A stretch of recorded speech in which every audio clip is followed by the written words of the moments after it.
qué alternativas tienen los compradores en este caso, o qué plan de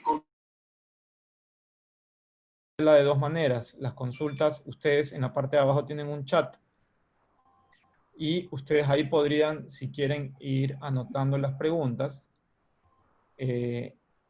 Igual solamente tendríamos entre 10 y 15 minutos, o alguien podría de repente abrir el micrófono y preguntar. Yo preferiría que en la medida de lo posible vayan anotando en el chat para ver en los 15 minutos yo poder contestar la mayor cantidad de preguntas posibles. De ahí tendremos un segundo bloque de la otra parte del taller.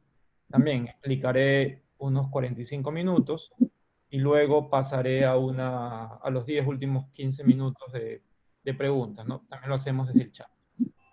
Para poder aprovechar el tiempo, va a ser importante que todos tengamos el micrófono silencio para que todos los que estén conectados puedan observar y escuchar lo que voy a ir explicando. Hay un tema importante, que es que este tema del coaching y la psicología positiva nos calza muy bien en el momento actual que estamos viviendo. Yo les envié una encuesta donde hice algunas preguntas para un poco ubicarme en el contexto, y me quedó claro efectivamente un poco las necesidades que ustedes necesitan abordar. Los dos temas que voy a trabajar van a tener algo de contenido y algunos tips. También ya la FEDEC desde el mail oficial les ha mandado el material. De hecho, estas láminas están ahí para que de alguna manera todos puedan prestarme atención y no estén, digamos, preocupados de tomarle foto a las presentaciones o tomando nota, ¿no? El entorno actual que toca trabajar en el mundo de la educación se le está llamando entorno VUCA, B-U-C-A, de volátil, incierto en inglés uncertain, cambiante, changing, y ambiguo. Y este entorno es el que efectivamente hay que gestionar. En este entorno, aunque hay que tomar decisiones rápidas, en el mundo real de las personas hay mucho problema de contención emocional.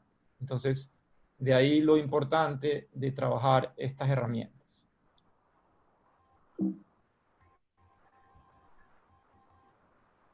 Vamos a trabajar un primer tema que es la psicología positiva. Este tema es un tema muy amplio, muy amplio, pero vamos a trabajar por lo menos una introducción, digamos, bien, por lo menos de Mirada del Bosque, con el mismo autor que inventa el término. Dos herramientas, que es el test de la felicidad y la rueda de la vida, y un último tema, que es el estado de flujo. ¿Ok? Y en coaching, que también evidentemente es un tema muy amplio, vamos a trabajar dos temas, ¿no? La caracterología y la habilidad de escucha, como una manera de escuchar de manera activa. Y sobre eso algunas sugerencias. Entonces, iniciemos con psicología positiva.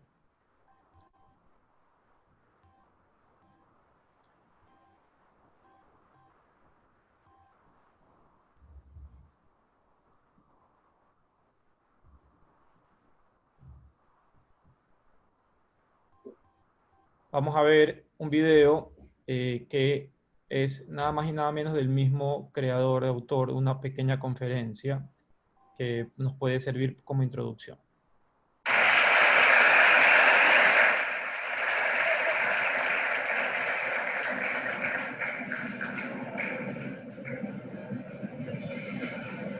Well, it's an honor to be here at the beginning of this great adventure.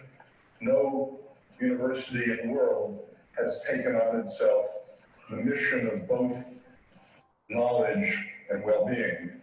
And so what I want to talk about this morning is the possibility that this will succeed and why it will succeed. The issue is nothing less than what do you most want in life? So when I ask parents and students, I often start by having a quiz. And those of you in the classroom might do this. Take out a piece of paper and it's a 2-question quiz. The first question is, what do you most, in 2 words or fewer, what do you most want in life? And when I've asked many people this, they say happiness, well-being, fulfillment, health.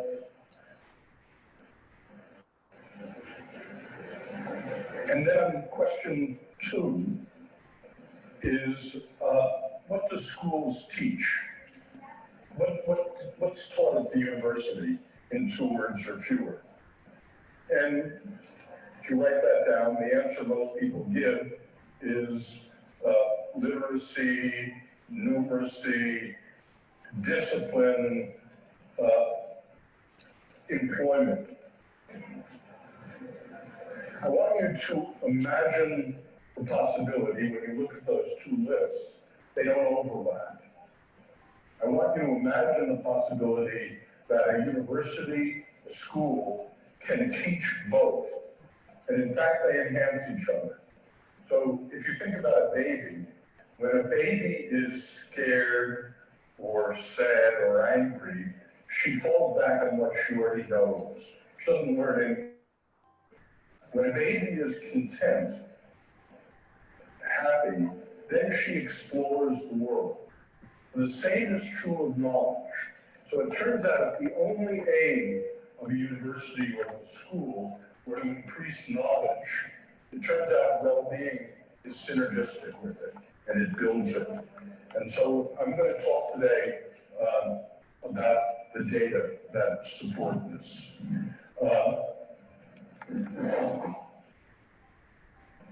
Schopenhauer and Freud both asked the question, what's the very best we can do in life? And what they told us was that the most you could ever do in life was not to be miserable, not to suffer. I'm going to suggest today that this notion that the best that human beings can ever do in life is not to suffer is empirically false, morally insidious, politically a dead end. And I'm going to suggest to you that what most people want in life is much more than not to suffer. And up until about 15 years ago, when psychology investigated the question of what is there over and above not suffering, we couldn't say very much scientifically. And now we have a great deal of knowledge about it, enough so that we can build schools around it. So let me suggest to you that a reasonable goal for your own life is to flourish, to do much better than not suffering. A reasonable goal for education is to teach our young people not only the skills of knowledge and the skills of succeeding in the workplace, but the skills of fulfillment in life. And I'm going to suggest to you that this is a political end as well, that it is a reasonable goal of politics, not just to end suffering, but to build human flourishing. So that's the substance of what I want to talk about today. And here's the outline of what I'll talk about. I've just said that I think well-being is a plausible goal for education. There was a time in the world in which most human beings believed that life was a vale of tears. And when you believe that life is a vale of tears, a gift of politics, or religion, or morality develops, and what you want to do is consolation. But in the last 150 years, for most people in the world, statistically, life is not a vale of tears. And so the question is, what is the goal in life? And I'm going to suggest to you the goal in life is human flourishing. To talk about flourishing and well-being, I'm going to have to define what I mean. So I'm going to suggest to you that well-being is the pursuit of what free people, non-oppressed, choose to do. And I'm going to suggest to you there are 5 elements of what free human beings choose. And my acronym in English is PERMA, where P is positive emotion, E is engagement, being completely absorbed in what you're doing. R is good relationships, N is meaning and purpose, and A, which has been our usual thrust of education, is achievement and accomplishment. Given that definition of well-being, I'm going to ask, can it be measured? And again, 30 years ago, we had no way of measuring well-being. And I'm going to suggest to you that we now have good measures, and in fact, we have a brand new measure that if your interest is, for example, what is the relationship of PERMA to productivity in an agribusiness, you can ask this question very easily. So I'm going to talk about how to measure PERMA. Then the question is, well, if you believe that well-being is a good thing, can it be built, or is it like dieting? The following should be said about dieting. In North America, dieting is a scam. It's a $50 billion a year scam. And the reason it's a scam is very important psychologically.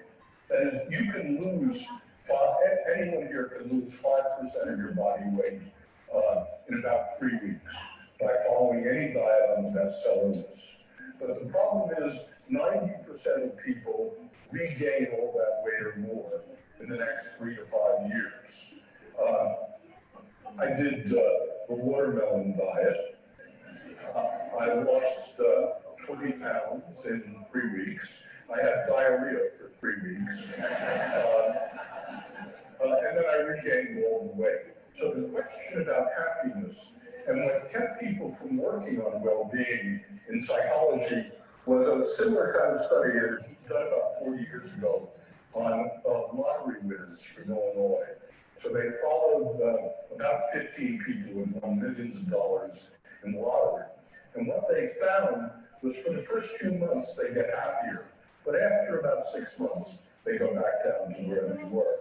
So the question kept people from working on well-being is they thought it was like weight loss. It was something you could temporarily increase, but then go back to zero. Muy bien. Con esa información, de alguna manera nos queda un poco más claro lo que significa esta psicología positiva. Voy a hacer igual una explicación un poquito más general, ¿no? Este es el señor que lo observamos, que es el creador del término psicología positiva. A nivel práctico, él lo que plantea es que esta psicología positiva, en el fondo, tiene que trabajar emociones positivas, vida comprometida, relaciones significativas, vida significativa y logros. En base a cada uno de estos elementos es que se trabaja con la persona sobre, digamos, cada uno de estos aspectos, ¿no? Hoy nos vamos a centrar de manera específica con el coaching en algo de estas emociones positivas y con una parte final del compromiso. Por otro lado, en esta psicología positiva, si tuviéramos que tener una definición simple, es el estudio científico de las bases del bienestar y la felicidad y de las fortalezas y virtudes humanas. Entonces, el principal objetivo es generar en las personas gratitud, optimismo y amor. Cada uno de nosotros, cuando trabaja como docentes en los estudiantes, y si evidentemente tenemos la vocación de formador, no solamente nos preocupa lo que ellos terminan sabiendo o conociendo, sino que nos interesa que ellos crezcan como personas. En un sentido, nosotros, por decirlo así, tenemos interiorizado el desarrollar esta psicología positiva en la vida de nuestros estudiantes. Pero técnicamente hay maneras de hacer foco y de alguna manera de trabajar de manera más intencionada en el desarrollo de esta psicología positiva. Cuando él habla de que las escuelas o los colegios, las universidades no necesariamente se centran en desarrollar la felicidad o el bienestar en sus estudiantes, es porque uno normalmente hace foco en la educación más como un desarrollo o incremento de contenidos. Con esto podemos pasar al primer ejercicio. En su correo les enviamos un test, que es el test de la felicidad. Entonces, les pediría que lo abramos, por favor.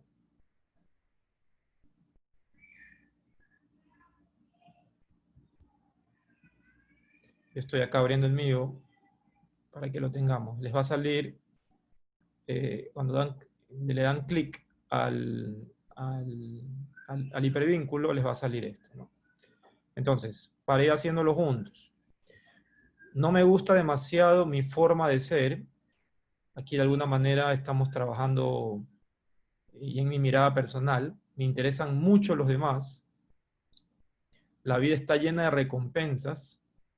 Siento mucho cariño hacia la mayoría de las personas. Pocas veces me siento descansado cuando me levanto por la mañana. No soy demasiado optimista con respecto al futuro. Normalmente casi todo me parece divertido. Siempre me comprometo y me involucro. Los que tienen abierto el archivo vayan marcando. La vida es buena. No creo que el mundo sea un lugar agradable. Me río mucho. Estoy bastante satisfecho con mi vida. No me considero atractivo. Considero que existe una brecha entre lo que querría hacer y lo que he hecho. Soy muy feliz. Encuentro belleza en algunas cosas. Siempre produzco cierto efecto y contribuyo a la alegría de los demás. Encuentro tiempo para todo lo que quiero hacer. Siento con frecuencia que no controlo demasiado mi vida. Me siento capaz de soportarlo todo. Me siento muy despierto mentalmente. A menudo me siento alegre y eufórico. No me resulta fácil tomar decisiones. Siento que mi vida no tiene un sentido ni un propósito determinado. Me da la impresión que tengo mucha energía. Suelo influir de forma positiva en los acontecimientos. No suelo divertirme con los demás. No me siento demasiado sano. No tengo recuerdos demasiado felices del pasado. Y ahí le dan clic en obtener resultados y les va a dar una información personal. Con esto, de alguna manera estamos evidenciando que hay... Pedro, sorry que te interrumpa, me dicen que no pueden marcar o no lo encuentran. Yo veo lo que me enviaste, está el video oficiales del programa de psicología, test de escucha activa, rueda de la vida y coaching educativo. En el archivo que dice videos oficiales. Ya, en videos oficiales, por favor, descargarlo e iniciar a hacer el test. Videos oficiales, el primer adjunto de los 4 archivos. De hecho, no tienen que descargarlo, solo lo abren ahí mismo en línea y les dan clic y se abre otra ventana. Como ustedes gusten, estimados docentes, pueden descargarlos o abrirlos, como les facilite mejor. Gracias, entonces ahorita vamos a darnos unos 3 minutos para que los que no han podido lo hagan y tengan un resultado. Mientras tanto, voy a enseñarles la rueda de la vida en unos 3 minutitos para que puedan hacerlo de manera personal ahorita.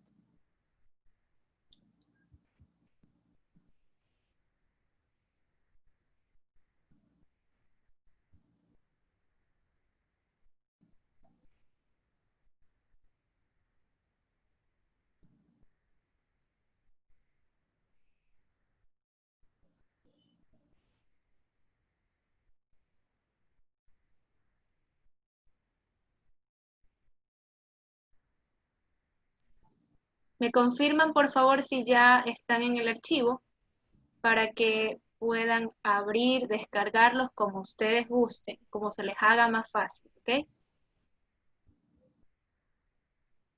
Gracias, Ginger, me dice que sí. El que dice test de la felicidad, exacto. Exacto, el test de la felicidad. Lindos. Kelly, Graciela, Maru, María. Adriano dice que aún no le abre. También puedes hacer clic cuando al momento que pones tu mouse allí en el link, se te abre una página, ¿ok? O espera un minuto, también depende de tu internet. Muy bien. Lo pueden hacer, recuerden, en otro momento, pero en todo caso ahí tienen un test que les va a dar el dato del perfil. El test se lo puede hacer las veces que sea en momentos diferentes de la vida, ¿no? No marca un dato único, sino que va a depender del momento histórico en el que estén. Todas las preguntas del test responden a este tema que es la rueda de la vida. En esta rueda de la vida es un poquito más completa, el test no abarca todos los temas que salen acá, pero para que observen cuáles son los grandes aspectos que están alrededor de este ejercicio. Voy a explicarlo y de ahí cuento cómo se lo puede trabajar con los alumnos, los profesores, o inclusive en talleres de padres de familia. Este es la rueda de la vida. Ustedes tienen la foto de esto. Estas láminas se las voy a compartir al final. Esta es la foto que ustedes tienen con la que se trabaja, ¿no? ¿Cuáles son los aspectos que incluye? Primero, salud.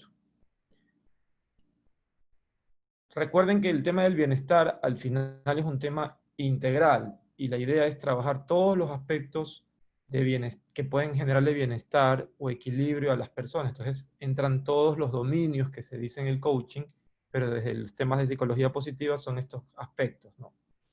Entonces en salud, por ejemplo, acá están los niveles, ¿no? Qué tan sano eres, si llevas una vida equilibrada, qué tan frecuente haces ejercicios, si tienes una dieta balanceada, si te sueles quejar o si eres hipocondríaco, si consideras que tu salud mental está bien, si vives cansado, si disfrutas de la vida. Acá, si se dan cuenta, hay una escala y la idea es que en la medida en que yo conteste estas respuestas de la manera más asertiva posible, me van acercando al 10. Mientras menos respuestas favorables tengo, me van acercando al 0. Entonces yo iría marcando en este lado de esta recta numérica, ¿no? El segundo aspecto tiene que ver con la parte afectiva y la vida amorosa, ¿no? ¿Te sientes amado o alguien te ama? ¿Qué tan frecuente expresas tu cariño a los demás? ¿Cuál es tu estado de ánimo habitual? ¿Cómo estás emocionalmente? Si tienes pareja, ¿cómo está tu relación? Si no tienes, ¿cómo lo llevas? Entonces acá lo mismo, ¿no? En tu experiencia personal de tu vida afectiva amorosa, ¿qué tan cerca estás del 10 o qué tan lejos estás del 10? El siguiente aspecto es la parte personal o esta relación conmigo mismo, ¿no? ¿Cómo está mi autoestima? ¿Cuál es tu estado de ánimo constante, ¿no? Evidentemente, si es positivo, está más cerca del 10. ¿Qué tanto te aprecias a ti mismo? ¿Te amas y te respetas? ¿Qué piensas de tus habilidades y capacidades? El aspecto familiar. Si les demuestras cariño a tu familia, si te sientes solo, si tienes a alguien a quien perdonar, si tienes alguna conversación pendiente, cómo es tu comunicación con tu esposa, con tus hijos o tu esposo, qué palabra te viene al decir familia. Bueno, en estos días que estamos en cuarentena, de hecho, esto es de los grandes temas que se están trabajando, ¿no? Hay una oportunidad grande, pero también hay una experiencia posible de saturación si no se maneja bien, digamos, la cuarentena, ¿no?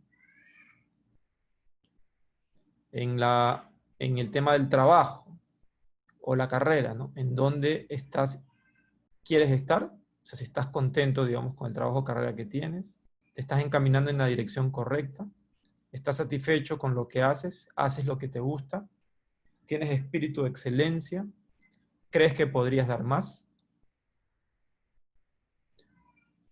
En las finanzas, ¿estás conforme con tus ingresos de acuerdo a tus necesidades? ¿Eres generoso con tus ingresos? ¿Eres una persona que ahorra? ¿Vales por lo que tienes o por lo que eres? ¿Te sientes financieramente preparado para tu futuro?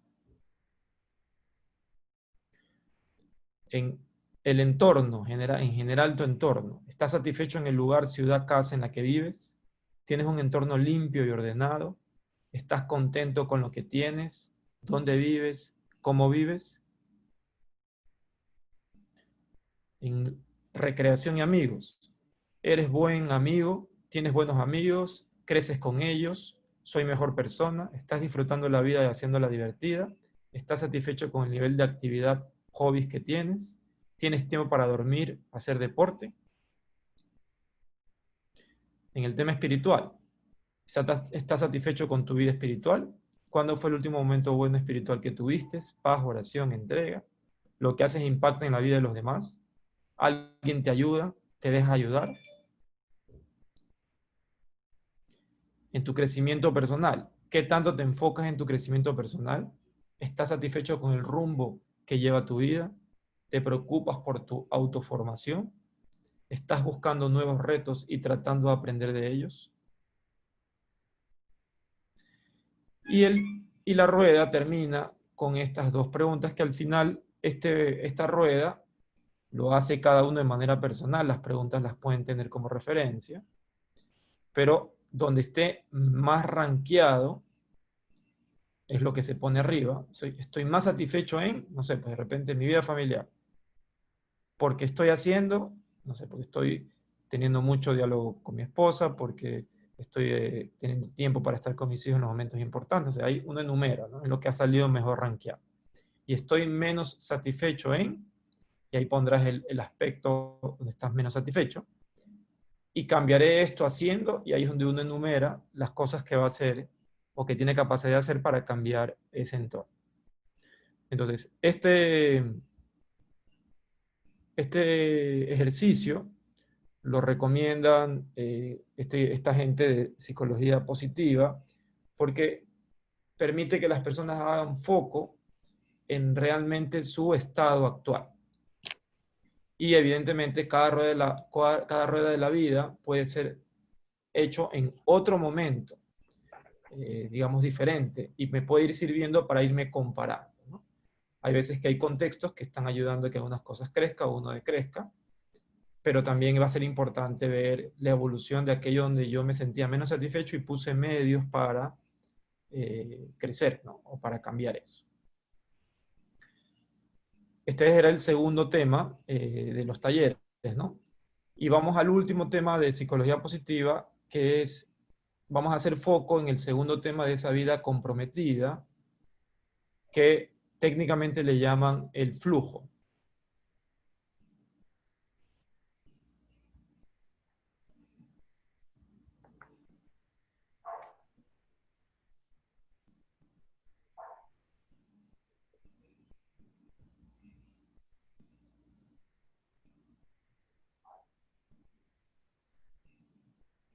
Entonces vamos a entender este tema del estado de flujo o esta vida comprometida por medio de este pequeño, digamos, video animado, donde están las claves de tener esta vida comprometida, ¿no? O generar este flujo, digamos, en la experiencia de producir, ¿no?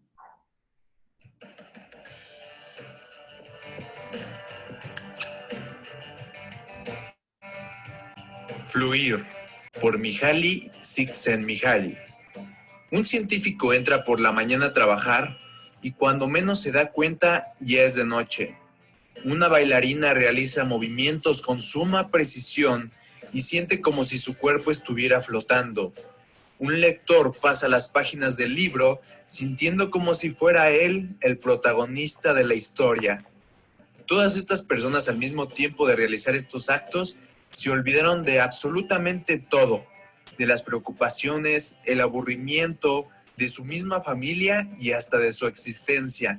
Y todo esto sucedió porque entraron en un estado de experiencia óptima. A este estado se le conoce como estado de flujo. ¿Te ha pasado? ¿Has estado sumamente hundido en alguna tarea que estás realizando y de pronto te das cuenta que hay una distorsión del tiempo? ¿El tiempo fluye de una manera muy lenta o de una manera muy rápida? Este estado en el que te has encontrado no es más que estar en flujo. En este estado ya no hay ningún caos en tu mente, solo existe esa tarea y tú mismo. Esta sensación nos produce felicidad y nos deja placer. Y no importa que seas un niño de China o un anciano en África, absolutamente todos experimentamos este estado de flujo. Pero hay algunas cosas que no nos dejan a veces estar en este estado. Y más ahora que tenemos miles de opciones de tareas por hacer, preocupaciones y distracciones por otros lados, impidiendo que este estado de felicidad se presente. Al estar en un estado de caos en tu cabeza, donde solo piensas en lo que te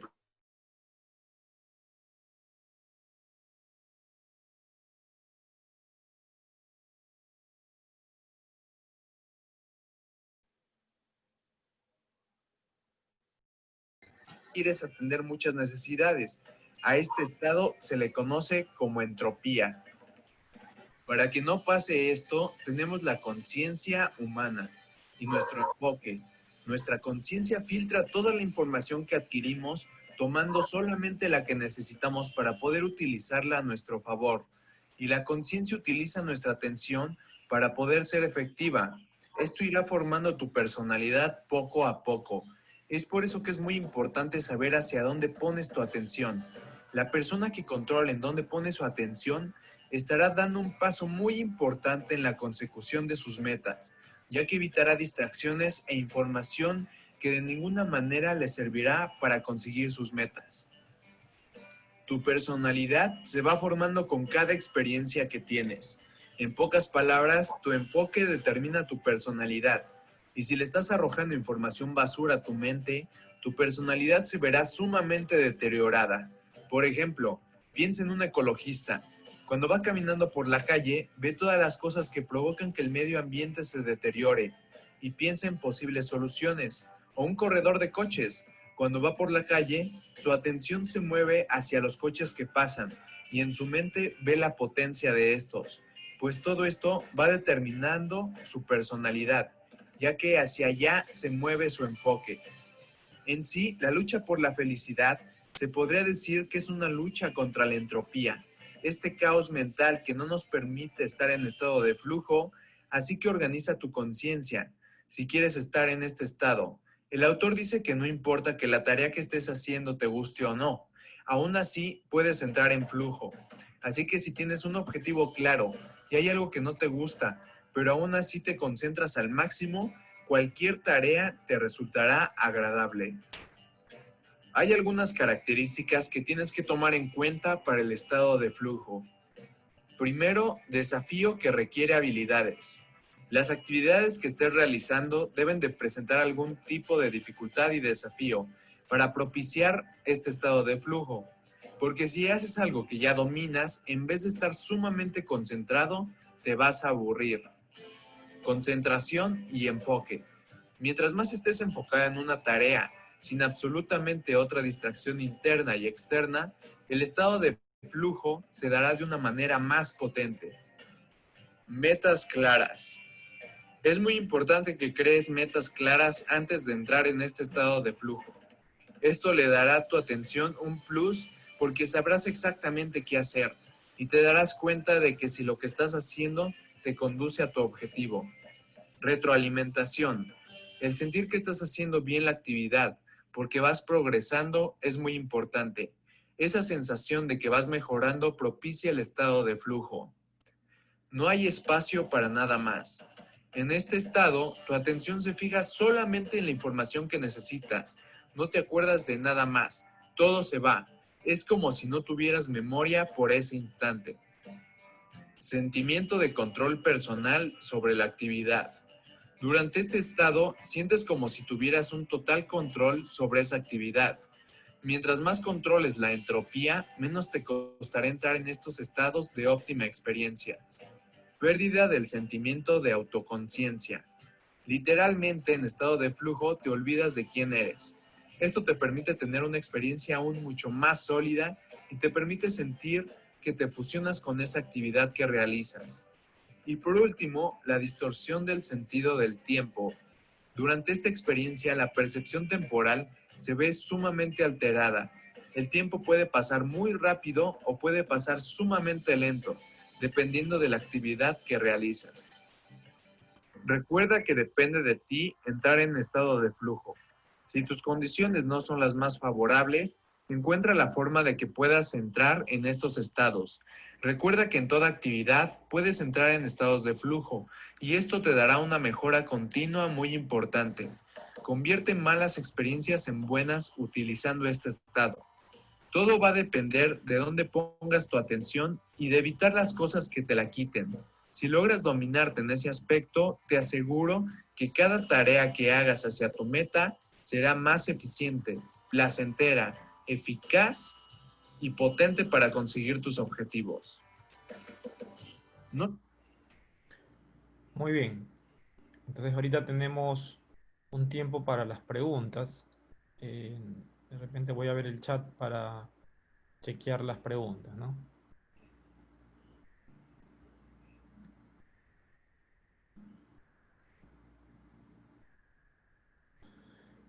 Eh,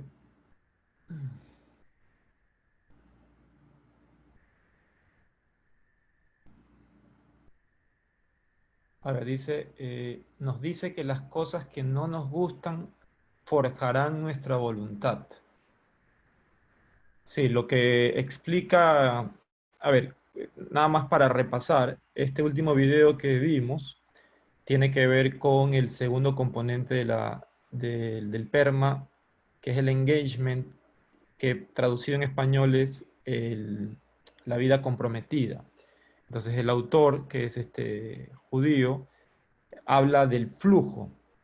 Entonces lo que él dice es que efectivamente, más allá de que las cosas no nos gusten, cuando nosotros tenemos enfoque y quitamos las cosas que nos distraen, podemos entrar en ese estado de flujo, ¿no?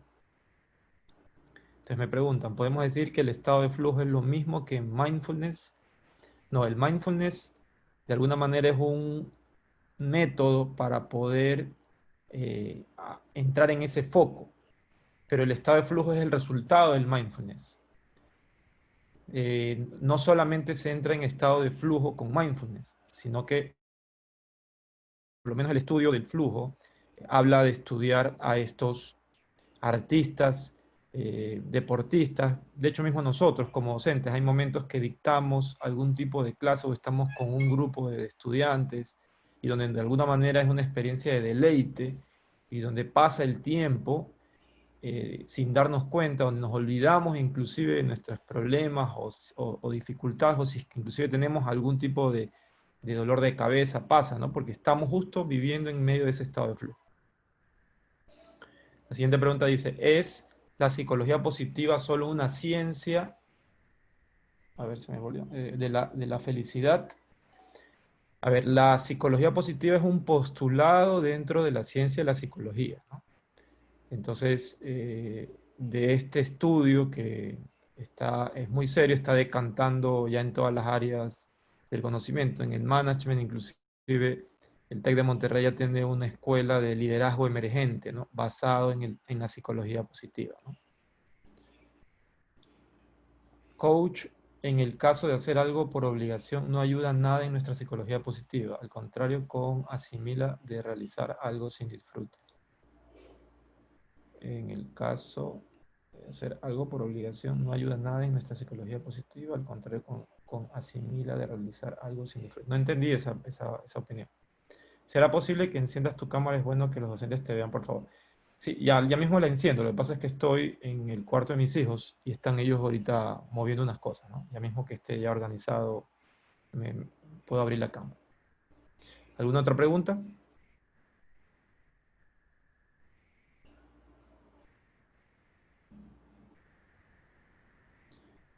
Bueno, aprovecho para comentar dos temas más, ¿no?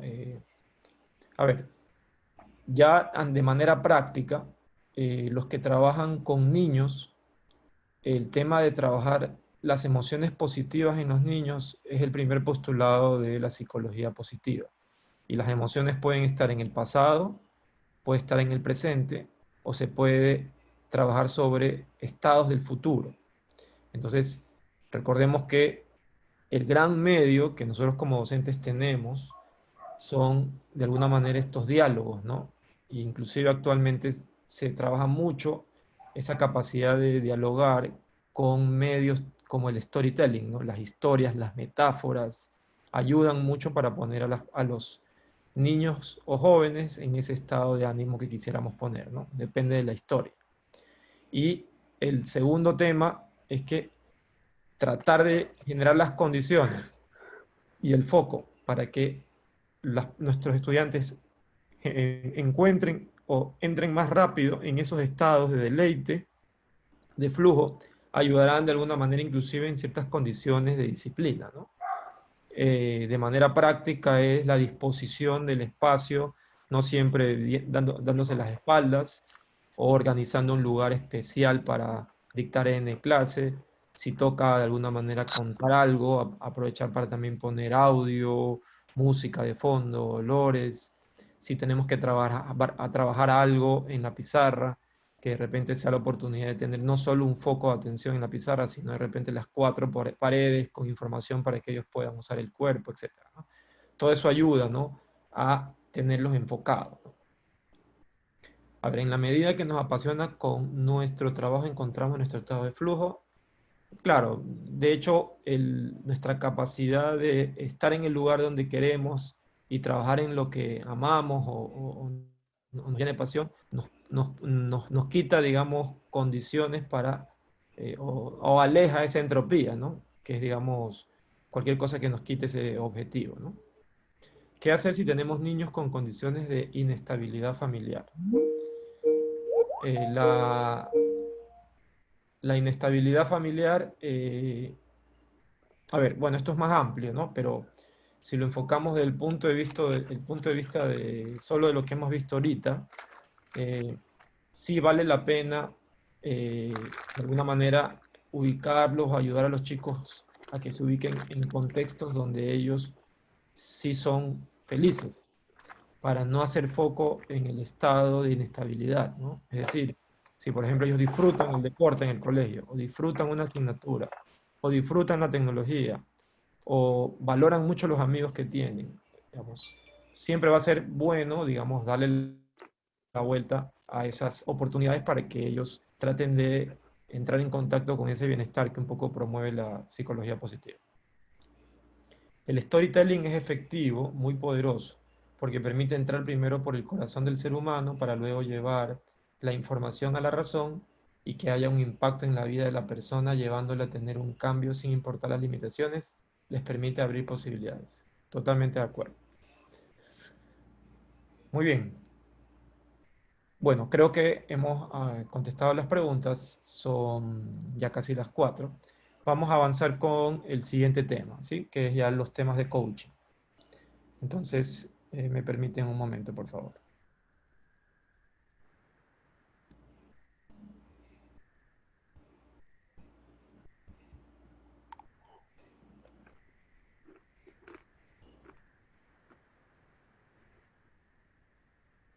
Muy bien. Entonces, en el tema, en coaching, vamos a trabajar este tema caracterológico y la habilidad de escucha. Yo les envié a todos ustedes las preguntas en esta encuesta y reduje la caracterología a los 3 perfiles que por experiencia trabajando con docentes observo que son los que más presentes están, ¿no? Que son aquellos que son apasionados, aquellos que son coléricos o aquellos que son flemáticos. Cada uno de ustedes puso, y bueno, en un sentido había mucha más gente apasionada y colérica que flemática, ¿no? Voy a comenzar con esa primera explicación, porque de alguna manera el vehículo que tenemos los docentes para poder trabajar con nuestros grupos de estudiantes somos nosotros mismos, ¿no? Y eso es algo que nosotros tenemos que tener conciencia de poder desarrollar, ¿no? En la medida en que nosotros crecemos como personas, crecemos como docentes, ¿no? En la medida que crecemos como pareja, crecemos como docentes. En la medida que crecemos como cristianos, como creyentes, crecemos como docentes, ¿no? Entonces, esto es un aporte, digamos, a ese crecimiento personal, ¿no? Entonces, bueno, voy a pasar esto, porque esto no nos va a ayudar mucho ahorita. Entonces, en los 3 perfiles de carácter que trabajamos, o que les envié, vamos a encontrar siempre estas condiciones en el carácter. Esto que voy a comentar ahorita, me gustaría que lo vean desde desde la experiencia personal, pero también que lo vean pensando en si les tocara mapear o diagnosticar a, digamos, padres de familia o estudiantes. Entonces, las personas, en el grado de emotividad, en todo carácter hay un grado de emotividad, y las personas somos emotivos o no emotivos. ¿Eso qué significa?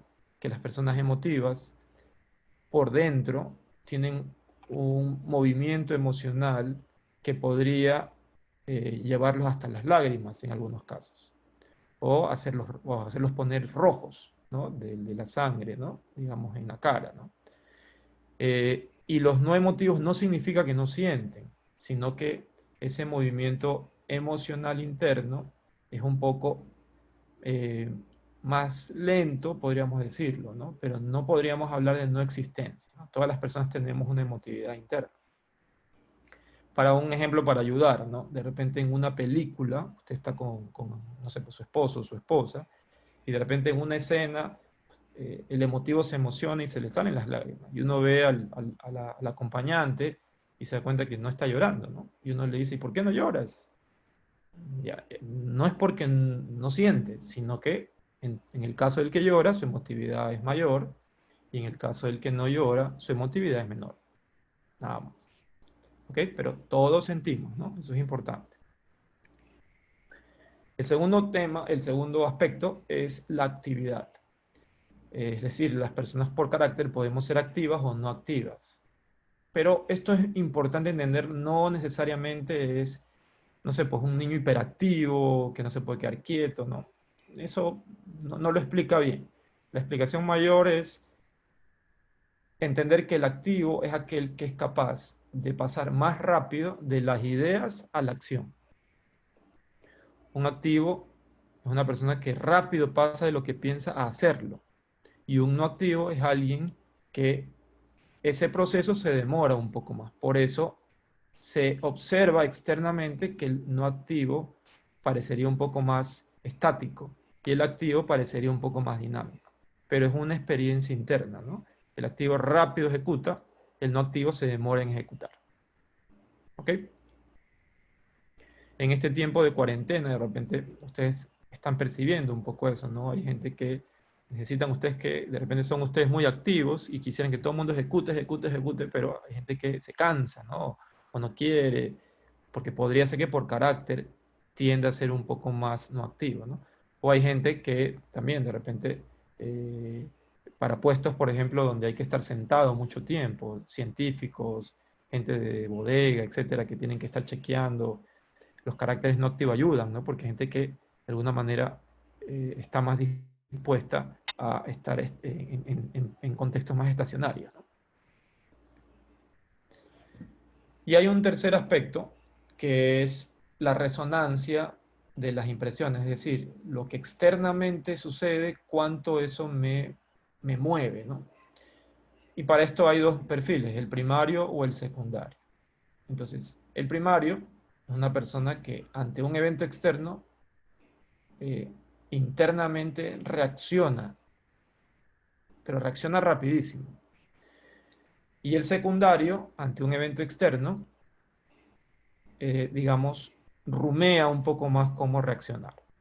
El ejemplo para entenderlo, imaginemos que estamos manejando y se nos cruza, de repente, no sé, pues digamos, un antiguo bucetero que nos cruza con el carro y de repente hasta nos hace frenar a raya. Un primario, digamos, muy primario, es capaz de frenar, bajar del carro, sacar un bate y pegarle en el vidrio, digamos, al chofer, ¿no? O invitarlo a pelear. Un secundario, ante el mismo evento, frenará, digamos, de repente hasta lo insultará, pero no se va a bajar del carro, digamos, a tener ese tipo de reacción. ¿Ok? Entonces, es más, y pensará, mejor que se vaya, porque, digamos, y gracias a Dios no tuve un accidente. Esas son las maneras de reaccionar. Además de estos tres, hay otros tres aspectos que ayudan. No los vamos a poder mapear hoy día, pero se los explico para que lo tengan considerado en la lectura de padres o alumnos, ¿no? El campo de conciencia. Las personas tendemos a tener un campo de conciencia amplio o estrecho. El campo de conciencia amplio es aquellas personas que son capaces de manejar varias cosas a la vez. No es el multitasking, porque el multitasking neurológicamente no existe, ¿no? O sea, el cerebro no es capaz de conectarse a más de una cosa por vez. Pero, y el estrecho es una persona que necesita hacer una cosa a la vez. Entonces, una manera de entender al amplio y al estrecho es que de repente el amplio tiende a, por ejemplo, la máquina o el escritorio del amplio, de una computadora, ustedes ven que tiene todos los archivos, digamos, regados. No necesariamente es desordenado. Si tú le preguntas a él o alguien viene y se los ordena, él se molesta porque él sabe cómo tiene su orden, ¿no? Y esa es la explicación que dicen. Pero en el fondo es una persona de campo de conciencia amplio, ¿no? O sea, es capaz de ver todo eso. Mientras que un estrecho, de repente, en el mismo ejercicio, es alguien que tiene las carpetas y subcarpetas de las cosas, ¿no? Y tiende a saber, cuando le piden una tarea, cierra un archivo o abre otro, ¿no? O sea, porque le sirve ir por partes o por capítulos. Esto no es ni malo ni bueno, sencillamente son maneras, ¿no? Digamos, del carácter. El otro aspecto que ayuda también a entender es si las personas tendemos a ser combativas o diplomáticas. Un combativo tiende a pelearse por sus ideas. Y un diplomático prefiere salvar las relaciones a pelearse por sus ideas. A veces nosotros juzgamos a las personas porque se pelean por sus ideas, pero sencillamente es parte de su carácter. O hay otros que les molesta que alguien salve las relaciones antes de pelear por su idea. Y eso, ambos tienen pros y contras, ¿no? Pero son aspectos del carácter. También existe este aspecto que es la avidez del carácter. A nivel práctico es el alocéntrico, es alguien que primero se preocupa de los demás y después del mismo. Y el egocéntrico es alguien que se preocupa primero de sí mismo y después de los demás. Esto no es nada con respecto a egoísmo, no. Esto es un tema más caracterológico. Entonces, el ejemplo es un accidente. Imagínense en un bus, se accidenta y vas con tu hijo. De repente el alocéntrico rompe la ventana, saca primero al hijo y después sale él. El egocéntrico rompe la ventana, sale él primero y después saca al hijo. ¿Quién hizo mejor? Digamos, en seguridad alguno tendrá una explicación, pero a nivel de carácter, ambos sencillamente han operado según su carácter, ¿no? Ninguno de los dos lo ha hecho mal o bien. También existe otro aspecto que es la afectividad. La afectividad, a diferencia de la emotividad, es que esto es la capacidad de expresarlo hacia otros. La emotividad es uno con uno mismo. Entonces, el afectivo es una persona que es capaz de traducir lo mucho que siente o lo poco que siente digamos, en efectos externos. Caricias, miradas, palabras, etc. Y el no afectivo es alguien que sintiendo mucho o sintiendo poco, no es capaz de traducir eso en palabras, miradas o gestos. Por eso es que puede haber gente que es muy emotiva, pero poco afectiva. Y puede haber gente que tiene, de repente, que es poco emotiva, pero muy afectiva, ¿no? Entonces, aquí la clave, yo siempre comento a los profesores y también en consejería familiar, que la clave de los adultos es trabajar esto. Porque la emotividad no la vamos a poder cambiar. O sea, eso está más o menos marcado en el carácter. Pero sí todos estamos llamados a desarrollar nuestra capacidad de demostrar lo que sentimos. Especialmente todos aquellos que ya tienen pareja, del afecto se evidencia el amor.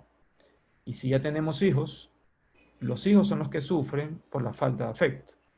Entonces, de hecho hay un término en psicología que se llama la nutrición afectiva, ¿no? Que en el fondo es que todas las personas estamos ávidas de recibir afectos. Entonces, por eso es que un camino un poco de desarrollo personal es trabajar esto, ¿no? Y cada vez aprender a demostrar, digamos, con afectos nuestras experiencias internas, ¿no? Y por último, tenemos esta tendencia a, digamos, en qué términos la persona es más teórica. o es más práctica. Hay personas que tienden a hacerse las preguntas por el qué, es decir, de dónde viene esto y quién lo hizo. Normalmente los profesores tenemos algo de esto, ¿no? De preguntarnos por el origen, y de dónde viene esto, y qué marcó, y cuál es el autor, etc. Y la tendencia práctica es, bueno, es el cómo, ¿no? Y esto cómo se aplica, y ahí esto cómo funciona.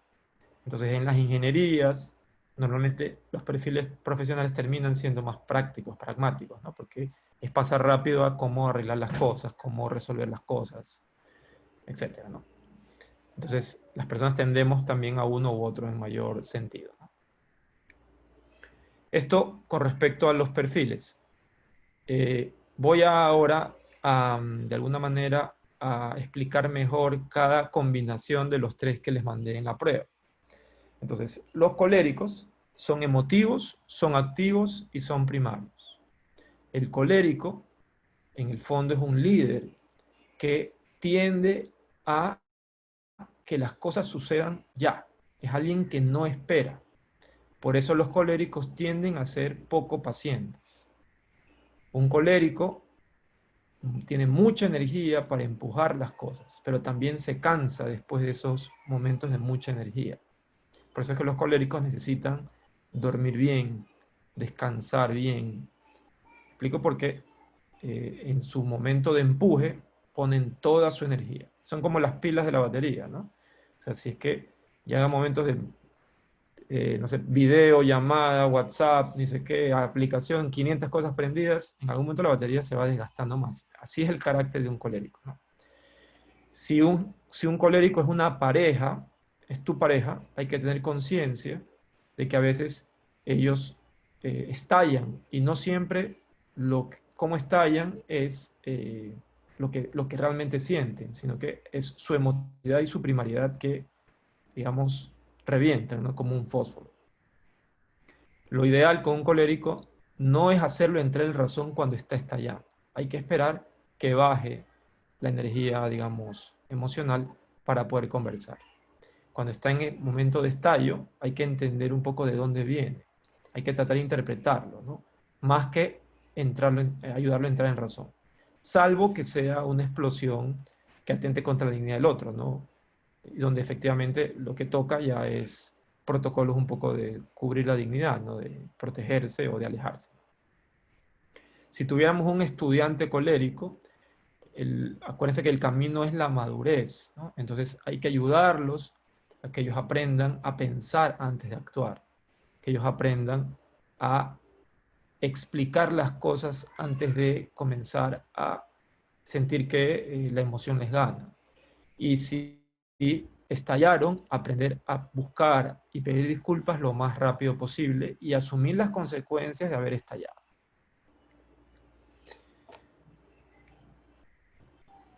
El segundo son los apasionados. El apasionado es emotivo, es activo, pero es secundario. El apasionado, digamos, lo que busca es que las cosas se hagan bien. Por eso es que el apasionado valora cuando le dan tiempo a pensar las cosas. Por eso es que efectivamente el apasionado necesita o valora que la gente mejore las cosas. Los apasionados tienen mucha energía para hacer seguimiento. A estos la batería les dura más. Tienen mucha energía personal para empujar, para hacer seguimiento. Y son un carácter de gente que tiene memoria de elefante, ¿no? No se olvida nada, ¿no? Y es capaz de acordarse nombres, situaciones, contextos. Y eso lo hace, digamos, muy, muy valorado, ¿no? Especialmente porque es alguien que se acuerda de todo. Los apasionados, de alguna manera, sí necesitan entrar en acción. Por eso es que van a necesitar siempre gente que empuje o que haga. Ellos prefieren, de alguna manera, acompañar y hacer seguimiento. Es como aquel que va empujando desde atrás. El colérico es alguien que va adelante, jalando a la fila. Sí, esa es la diferencia, ¿no? El que jala por adelante usa más energía personal. El que empuja por atrás usa la fuerza del otro. Si tuviéramos un padre de familia apasionado al que hay que ayudar, hay que tomar conciencia que si ellos no encuentran la respuesta adecuada, ellos van a seguir insistiendo. Si ellos no encuentran el camino o digamos, de solución, ellos van a seguir insistiendo. Y un apasionado no se cansa.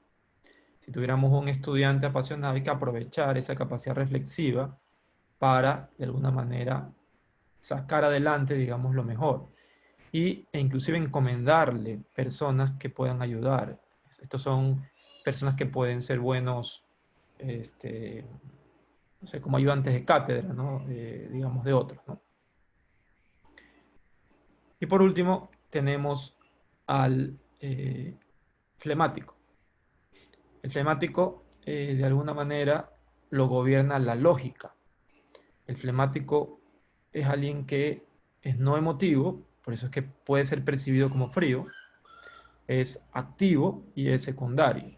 Para un flemático, lo más importante es que las cosas tengan lógica, orden, un proceso. Si eso no está claro, no puede avanzar. Necesita ordenar las cosas, encontrarle un método. Normalmente los docentes flemáticos ayudan mucho a estructurar, ¿no? Y ayudan mucho a, digamos, a destrabar cosas, a mejorar cosas. Si tuviéramos un padre de familia flemático al que hay que trabajar, lo peor es ir sin las cosas ordenadas, sin los pasos, digamos, del proceso donde están, sin la ruta, digamos, del protocolo que están trabajando, sin la evidencia.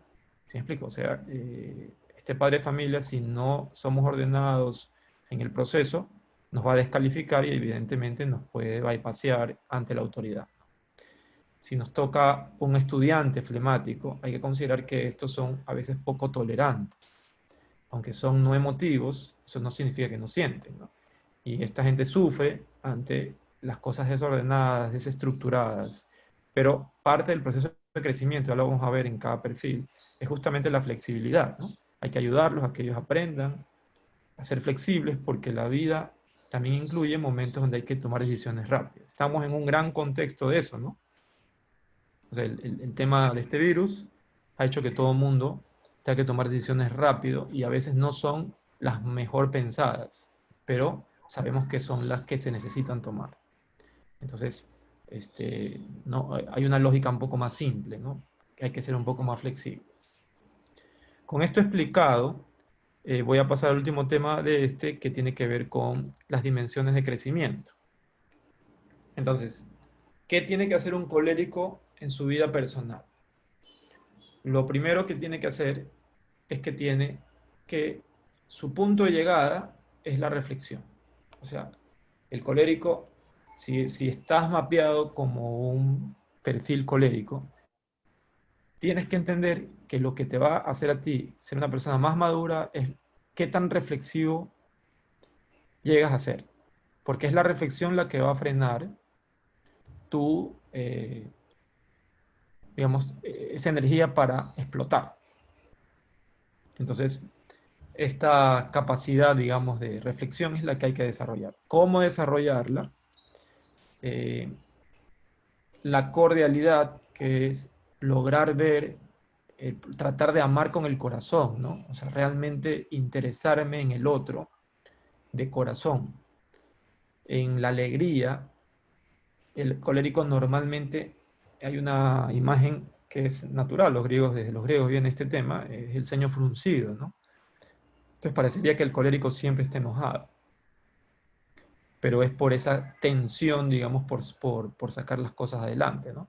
Entonces los coléricos necesitan, de alguna manera, crecer en alegría, ¿no? En disfrutar las cosas.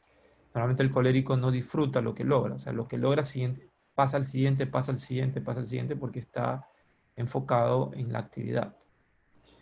Y evidentemente tiene que trabajar los impulsos. O sea, lo más complejo de tratar con un colérico es que sus impulsos a veces pueden ser dañinos, porque no están relacionados a la reflexión. Y peor cuando los impulsos están asociados a emociones negativas, ¿no? Entonces, este es el camino del colérico. ¿Qué tiene que trabajar el apasionado? El apasionado tiene que llegar a trabajar la humana comprensión. Se tiene que ser capaz de entender que las personas son un factor clave en cualquier proceso, no son un medio. Y por tanto, no solamente es que las cosas sean bien hechas, sino que tiene que ser capaz de entender ese factor humano, ¿no? O esas personas en todos los procesos de su vida. Para lograr eso, tiene tres aspectos que trabajar, ¿no? Lo primero es valorar a los demás, o sea, tiene que encontrar nuevas maneras de ver a los demás. Las personas no valen solamente porque funcionan, valen por lo que son.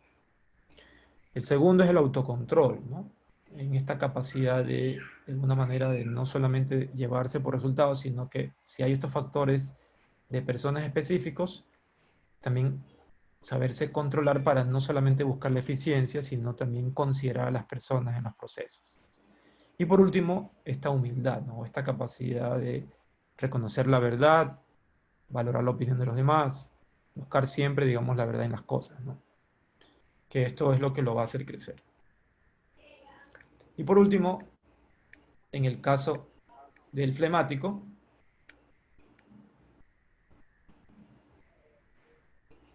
tenemos su propósito es llegar a esa flexibilidad y comprensión. El flemático no solamente tiene que ser, digamos, meter a todo mundo en sus lógicas o en sus estructuras, ¿no? Tiene que ser capaz de entender y ser flexible. Por eso tiene que aprender a ponerse en el papel de los otros, sintonizar con los otros, sincronizar con los otros, empatizar con los otros. Tiene que ser capaz de aprender a expresar estados de ánimo. Lo poco que siente tiene que ser capaz de decir, me siento contento, estoy preocupado. Y por último, tiene que tratar de procurar el bien ajeno. No solamente que se cumpla lo que pensó, o el proceso que pensó, sino estar pendiente de cómo el otro se siente, de cómo el otro está, si lo que está haciendo está también beneficiando al otro, ¿no? Con esto claro, de alguna manera, esta primera parte de la caracterología creo que es una herramienta como para ubicarnos, para mapearnos, para mapear a los alumnos y para mapear a los padres de familia.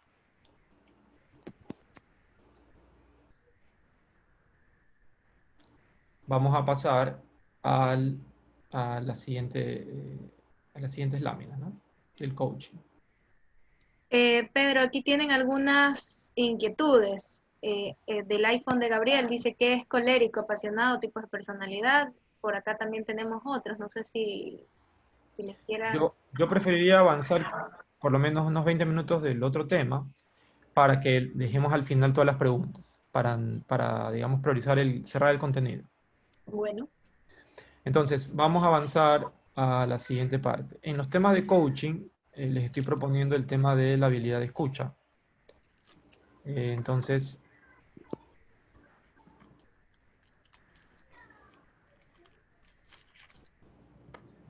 para ver la habilidad de escucha, hay que considerar solamente dos cosas importantes. La primera es, ¿para qué escuchamos?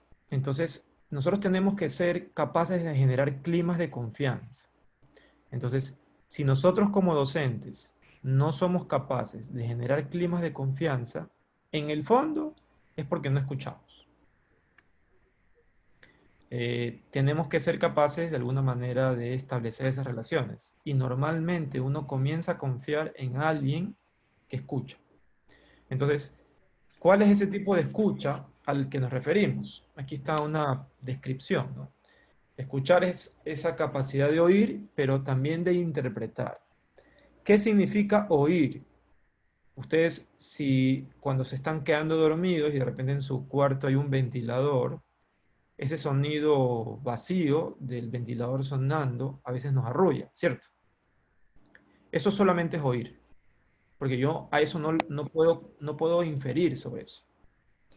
Pero cuando yo entro en el diálogo humano, es oír todo lo que está alrededor y las palabras, y por tanto puedo interpretar. De hecho, los coaches hablan de que hay que oír con los ojos y escuchar con los oídos, ¿no? Escuchar con los ojos, ¿no? O sea, esta combinación, ¿no? Porque en el fondo veo todo en el otro y trato de interpretar. Entonces, por interpretar entendemos el dar sentido a lo que una persona está diciendo. Asumimos que esta persona dice lo que dice para hacerse cargo de algo que lo inquieta. La inquietud es la respuesta a la pregunta que quien escucha se hace, de qué se está haciendo cargo esta persona al hablar. Hablamos para ser escuchados. El escuchar valida el habla. El escuchar no garantiza, el hablar no garantiza el escuchar. Cada cual dice lo que dice y escucha lo que escucha. Escuchamos desde nuestra historia social y personal. No producimos el escuchar, solamente ocurre. Entonces, por ejemplo, ahorita está mi hija chiquita tocándome la puerta, ¿no? Estoy oyendo eso, ¿no? Entonces, ante este tema, la clave está en ser capaz de captar esa realidad completa, que no solamente es lo que la gente dice. Y para eso me voy a esta última lámina que nos puede ayudar a entender a qué me estoy refiriendo.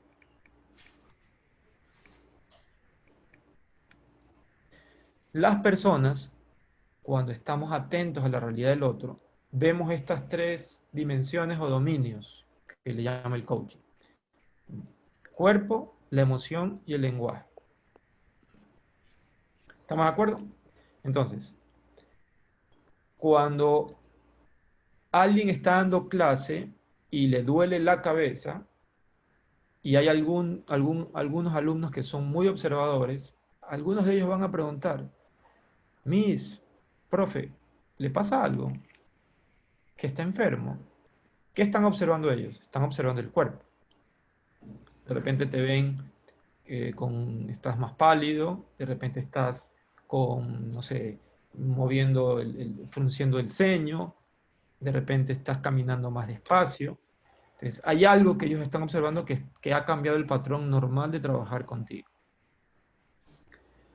La emocionalidad.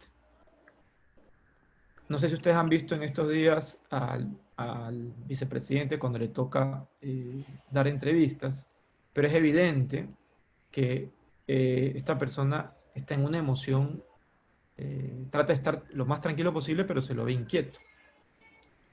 Y esa emocionalidad siempre se percibe o en el cuerpo o en las palabras, ¿no? A veces es cómo se sienta, cómo mueve las manos, y a veces es lo rápido que utiliza las palabras, el énfasis que hace en una u otra palabra, los adjetivos que a veces usa para decir algo, cuando el tono de voz, cuando gaguea, etcétera, ¿no? Todo eso me deja ver la emocionalidad. Y el lenguaje, técnicamente, es todo lo que decimos, pero también el lenguaje tiene modos, porque efectivamente no solamente el lenguaje es las palabras que emitimos, sino que también es el tono, es la manera, es la forma. Y depende de los contextos sociales, a veces hay, digamos, hasta palabras o frases que no necesariamente significan lo que literalmente está dicho. ¿Ok? Con esto estoy comentando que la habilidad de escucha implica un trabajo más profundo, pero nosotros como docentes estamos acostumbrados a ver estas tres realidades. Y aquí el trabajo está en observar, en hacernos la pregunta si es que efectivamente no nos estamos cansando en ver siempre estas tres realidades. Porque si vemos estas tres realidades, realmente estamos escuchando de manera activa. ¿Ok? Con esto claro, vamos a pasar al test que les mandamos. Hay un test de habilidad de escucha. ¿Sí? Me voy a cerrar la imagen un rato para volver a buscar la habilidad de escucha. En sus archivos, por favor, para que abran el test de habilidad de escucha.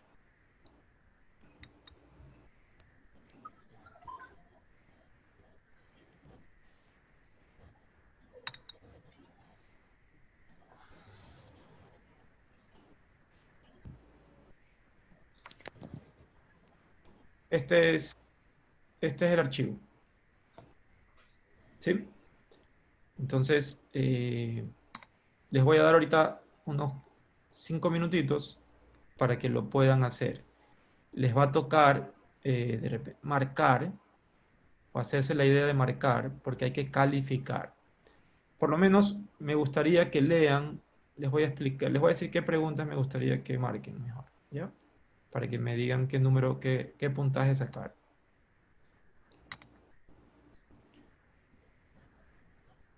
Me gustaría que solamente hagan la pregunta 3, 7, 11, 15 y 19. 3, 7, 11, 15 y 19. Entonces yo los voy a ir ayudando acá. La pregunta 3. Por favor, si tienen un lapicito al costado y para que vayan marcando.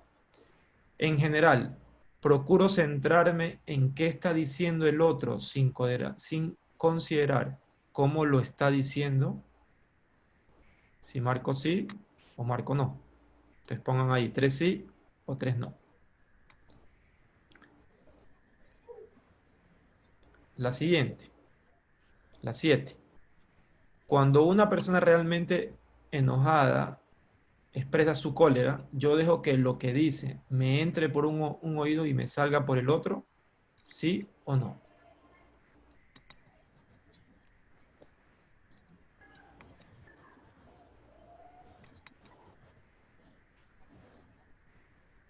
La 11 y la 15 y la 19. El tono de la voz de una persona me dice generalmente mucho más que las palabras mismas, ¿sí o no? La 15. Si una persona está muy enojada, lo mejor que puedo hacer es escucharla hasta que me descargue toda la presión, hasta que descargue toda la presión, ¿sí o no? Y la 17, no, 15, 19 y la 19, cuando le respondo a las personas, lo hago en función de la manera en que percibo cómo ellas se sienten. Cuando le respondo a las personas, lo hago en función de la manera en que percibo cómo ellas se sienten. ¿Sí o no? Entonces, si marcaron, para los que pudieron tener el lápiz al lado, si marcaron no en la pregunta 3 y 7, se dan un punto. Y si marcaron sí en la pregunta 15, 11 y 19, también se dan un punto. ¿Ok? Entonces el máximo puntaje fue 5 y el menor puntaje fue 1. ¿Cierto? Entonces, o 0, ¿no? Puede haber sido 0, ¿no? Si es que todo no le coincidió. Este test evalúa 4 aspectos. ¿Sí? Vamos a ver el tercer aspecto que fue el que nos centramos ahorita y ahí explico los otros 3. Cuando escuchamos, hay un aspecto de la escucha que es ir más allá de las palabras.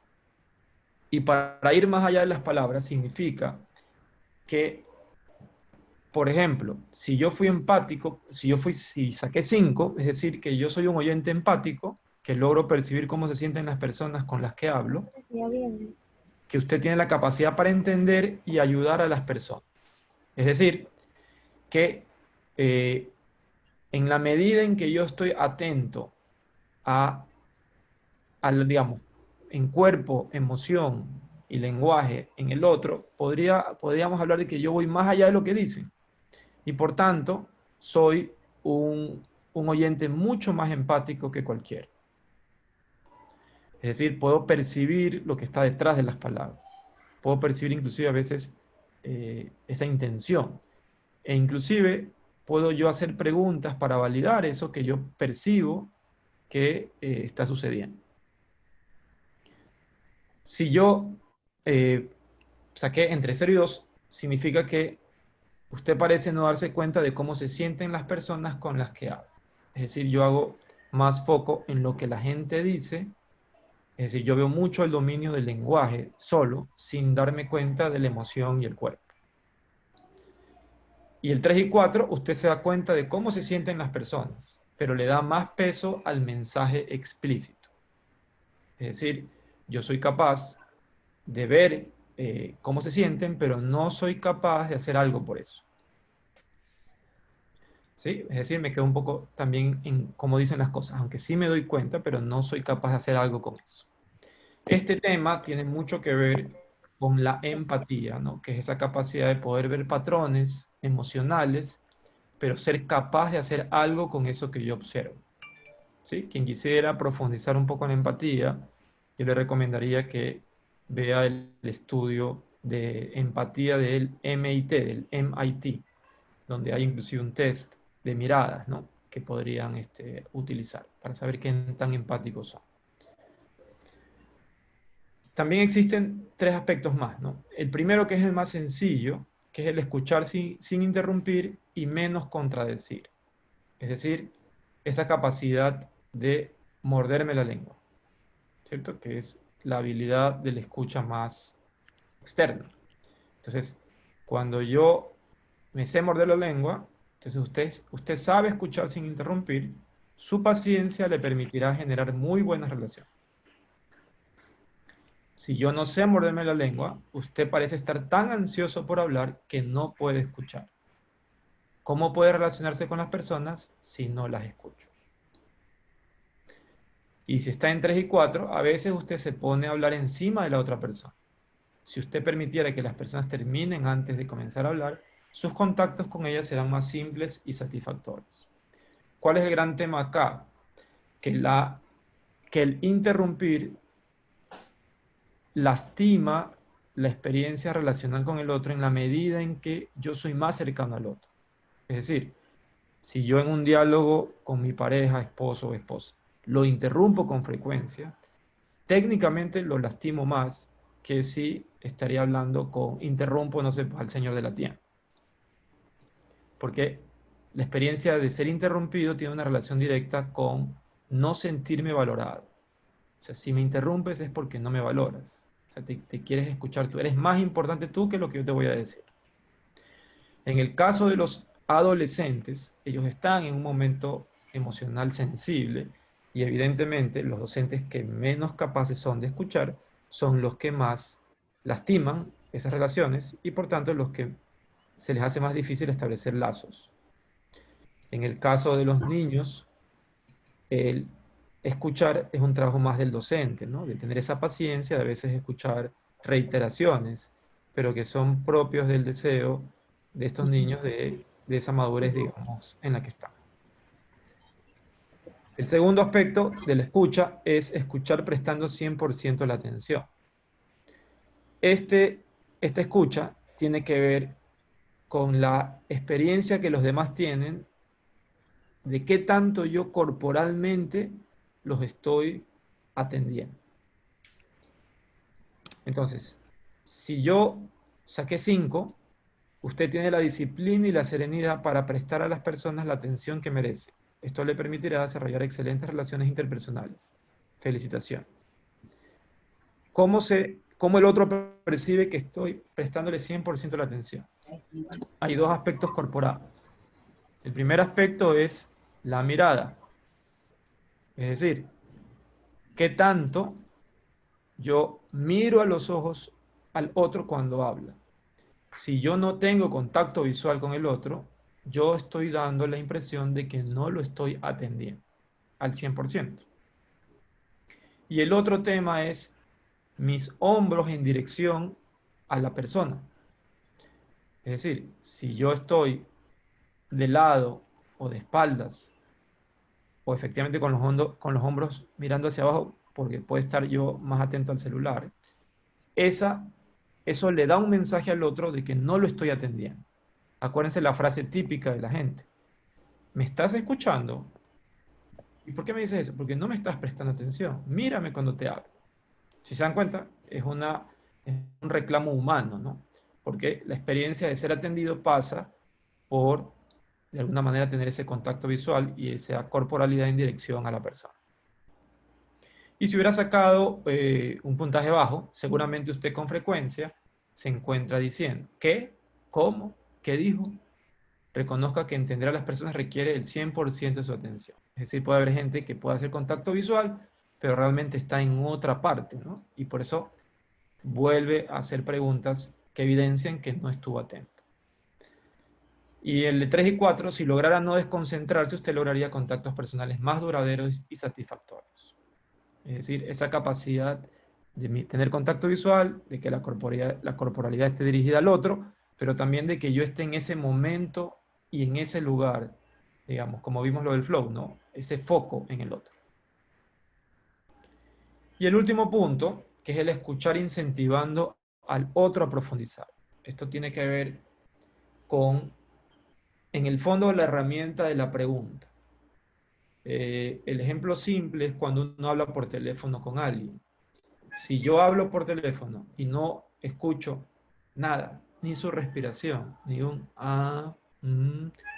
yo no sé si efectivamente estoy avanzando.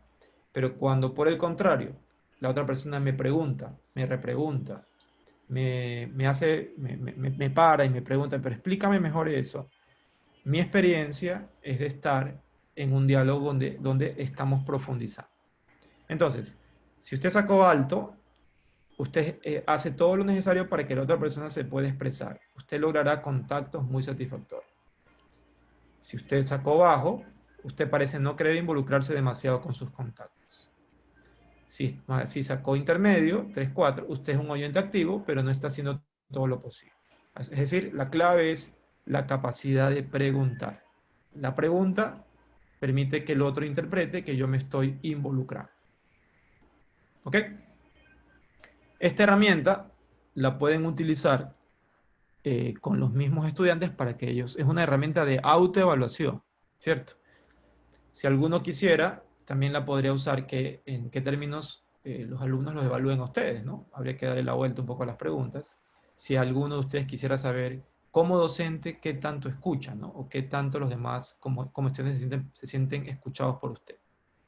Todos los que tienen pareja, si en algún momento ustedes como tutores les toca trabajar con padres de familia, sería bueno que primero lo ensayen con su pareja, ¿no? O con alguien que vive en su casa. Le dan esta prueba para que los evalúe a ustedes y ustedes se autoevalúan y después contrastan.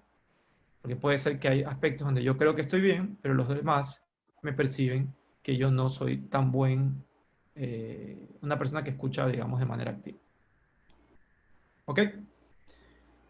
Con esto está el contenido y una parte de los tips, pero lo puedo dejar stand-by para poder comenzar a contestar las preguntas. ¿Sí?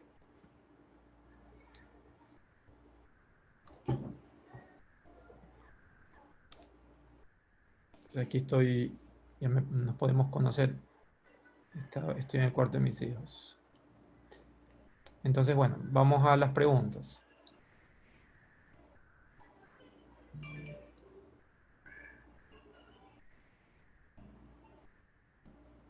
A ver, dice, ¿qué es colérico? Es de ahí, ¿no? Sí. ¿Qué es colérico, apasionado, tipos de personalidad? Es decir, nacieron así. No.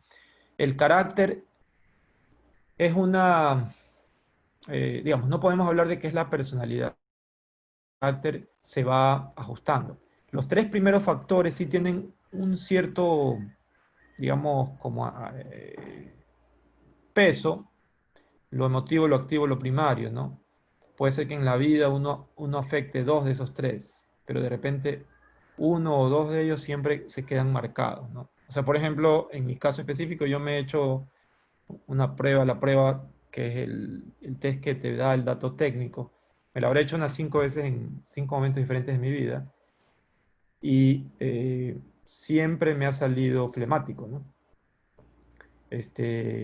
Pero la emotividad ha ido creciendo y el aspecto del afecto, que no tiene que ver con el carácter, pero que es un aspecto adicional, también en la medida que digamos, me casé, después tuve hijos, ha ido creciendo, ¿no?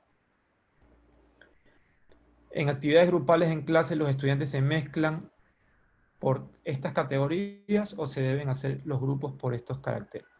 Miren, mi sugerencia es, vale la pena que ustedes tengan mapeados quién es quién, ¿no? O sea, más o menos tengan claro quiénes son los coléricos, quiénes son los apasionados, quiénes son los flemáticos, ¿no?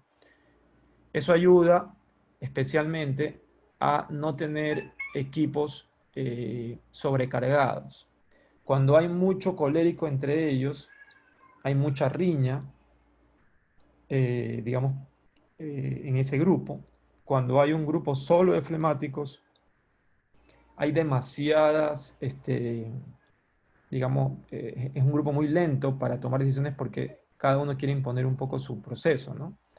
Y donde haya muchos apasionados juntos, también hay a veces muchas riñas porque en el fondo el apasionado es líder. Entonces, ¿quién se atribuye a hacer el seguimiento, ¿no? O a delegar las funciones? Por eso la recomendación, primero mapéenlos, tenganlos claros, y lo ideal es tenerlos distribuidos, ¿no? En la medida de lo posible, repartir bien, digamos, proporcionalmente en los grupos, ¿no? Ok. Aquí la palabra empatía, no entiendo la pregunta. Entonces, es carácter porque de otro autor no lo recuerdo, que hay dos situaciones, carácter y temperamento. El temperamento es natural y el carácter toma el control del temperamento. Sí, lo que pasa es que en psicología hay como 5 maneras de explicar esto, ¿no? Algunos hablan de personalidad, está el tema del carácter, está el tema del temperamento, pero a nivel práctico hay un chofer que maneja el carro, que por lo menos en la explicación de personalidad, el chofer es la personalidad, y el carro termina siendo este carácter temperamento, digamos, de cómo tú me lo preguntas, ¿no? Porque el temperamento sí es cambiante, ¿no? Dicen que el órgano de la vista es la ventana del alma. Sí, o sea, digamos, es una frase muy bonita, pero es esta lógica de escuchar, de alguna manera, la mirada te da un dato de casi 45 emociones, ¿no? Que eso es un poco lo que mide este test de empatía del MIT, ¿no? Solo viendo los ojos y la nariz y algo de la frente podrías tener claridad de la emoción que el otro está teniendo, ¿no? Una persona puede ser por momentos colérico, apasionado y flemático.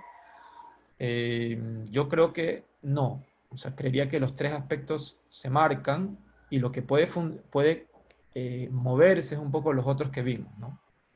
La afectividad, de lo alocéntrico, lo egocéntrico, etc. El cuerpo es el transmisor de nuestros estados de ánimo fáciles de percibir para los demás. Sí, claro. De hecho, el cuerpo es el gran, digamos, vehículo para poder observar las emociones, pero recordemos que también las personas podemos percibir las emociones en las palabras, ¿no? En la manera en cómo dicen las cosas. El ejemplo simple es cuando uno habla por teléfono, ¿no?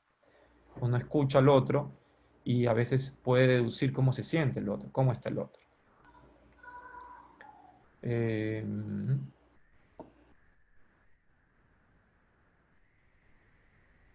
Ya.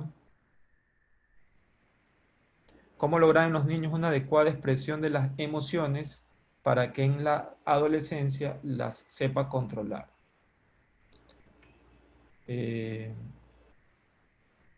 Ya. Vamos a los tips, entonces, aprovechando esta pregunta, ¿no? A ver, lo primero que recomiendo que hay que considerar es que pensando en tenerlos a todos los niños juntos, lo primero que hay que lograr es ponerlos en un estado de emoción adecuado. Actualmente los niños tienen muchos estímulos, entonces están acostumbrados a estar sobreestimulados. Y eso significa que están muy eufóricos o están muy activos. La euforia, en un sentido, ubica a la gente con palpitaciones más rápidas. Entonces, y la respiración, por tanto, más rápida.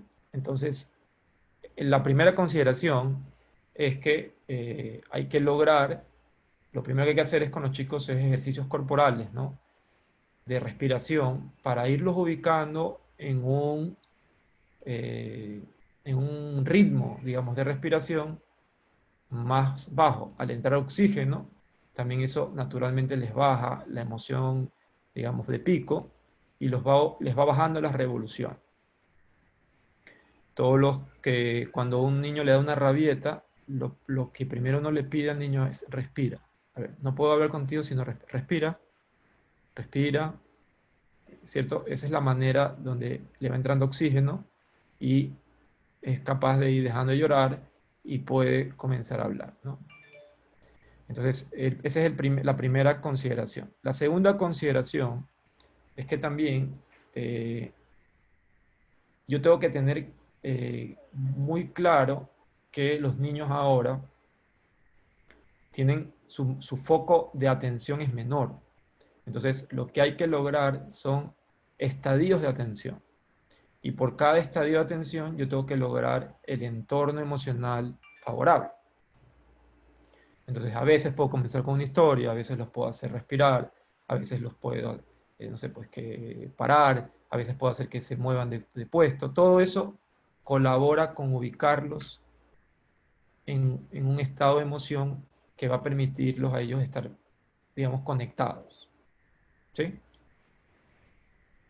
Y por último, cuando normalmente yo tengo que lograr que efectivamente se perciba un clima donde la gente sea capaz de escucharse. Entonces, por decir así, un ambiente productivo permite que la gente pueda escuchar y escucharse. Y a eso siempre se le ha llamado silencio. Pero el silencio, cuando es conductista, es decir, el que habla le baja una nota, lo que sea, eso en el fondo no está generando un clima, digamos, de confianza. O sea, lo que tienes que lograr es que efectivamente haya normas para escuchar, haya protocolos para preguntar, y que yo ayude a que la gente esté en un estado de ánimo, ya sea porque entré por el cuerpo o entré con las palabras, para que estén en un estado de ánimo receptivo, o sea, con menos palpitaciones, para que estén más receptivos, ¿no?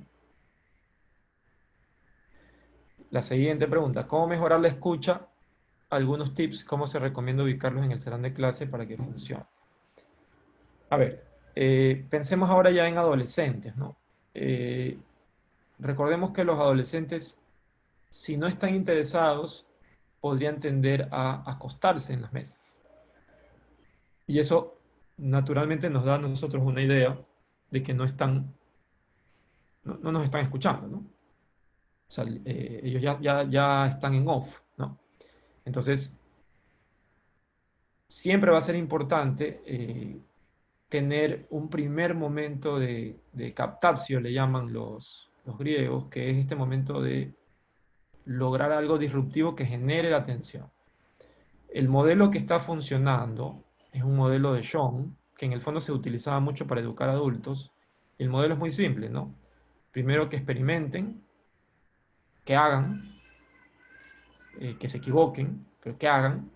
Luego que reflexionen. En esa reflexión van a salir las preguntas. Y esas preguntas me van a llevar a las preguntas esenciales, que me llevará al tercer momento de aprendizaje, que es donde yo doy el contenido en base a esas preguntas que ellos hicieron, en base a lo que trabajaron. Por lo menos todos aquellos que están aprovechando bien estos métodos, eso está ayudando, ¿no? Porque lo primero que hace el profesor es llegar con algo armado y hacen. Entonces, naturalmente están activos. Luego, ellos preguntan, ¿y para qué fue esto? O utilizan ya la reflexión, y de eso van a salir las grandes preguntas del tema o de la temática a trabajar. Y sobre eso ya el profesor, todo lo que dice va a ser recibido y bien visto y escuchado, porque nació de una pregunta de ellos, ¿no? O de una reflexión común. Y eso incluye, evidentemente, esta experiencia de tener el ambiente para que pueda ser receptivo, ¿no? Y que puedan escucharse y escuchar. Si un equipo directivo existieran características de personalidad: colérico, flemático y apasionado, ¿qué recomienda para que no haya discordancia en tomas de decisión? La pregunta es si es que son 3 directivos que tienen caracteres diferentes, o si es que yo tengo un jefe directo y a veces cambia las decisiones.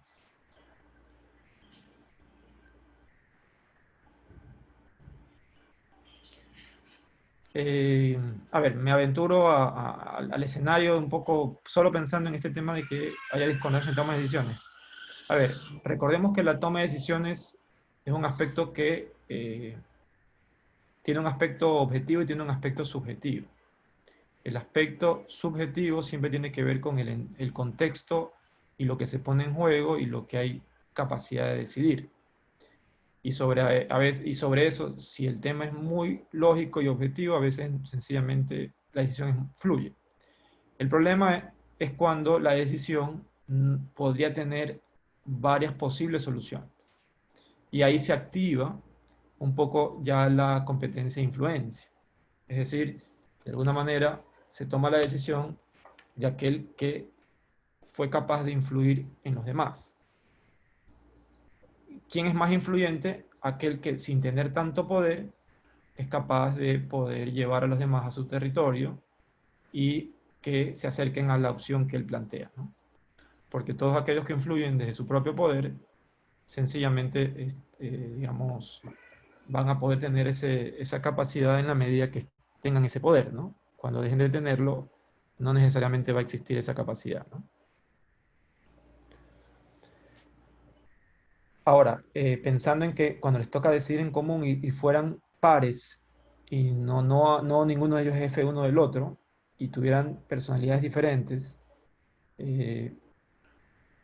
por personalidad podrían haber choques, pero naturalmente, más que todo cuando la gente ya es más madura y es más profesional, a veces existen protocolos para tomar decisiones. Entonces hay un primer momento donde se explica el contexto, se hacen las preguntas, un momento donde se ven los escenarios posibles y los riesgos, un tercer momento donde se mapea o se categoriza eso, se le pone un peso o una nota, y al final tomar la decisión es muy fácil, ¿no? Porque ya hay nota, hay número o hay riesgo considerado, ¿no?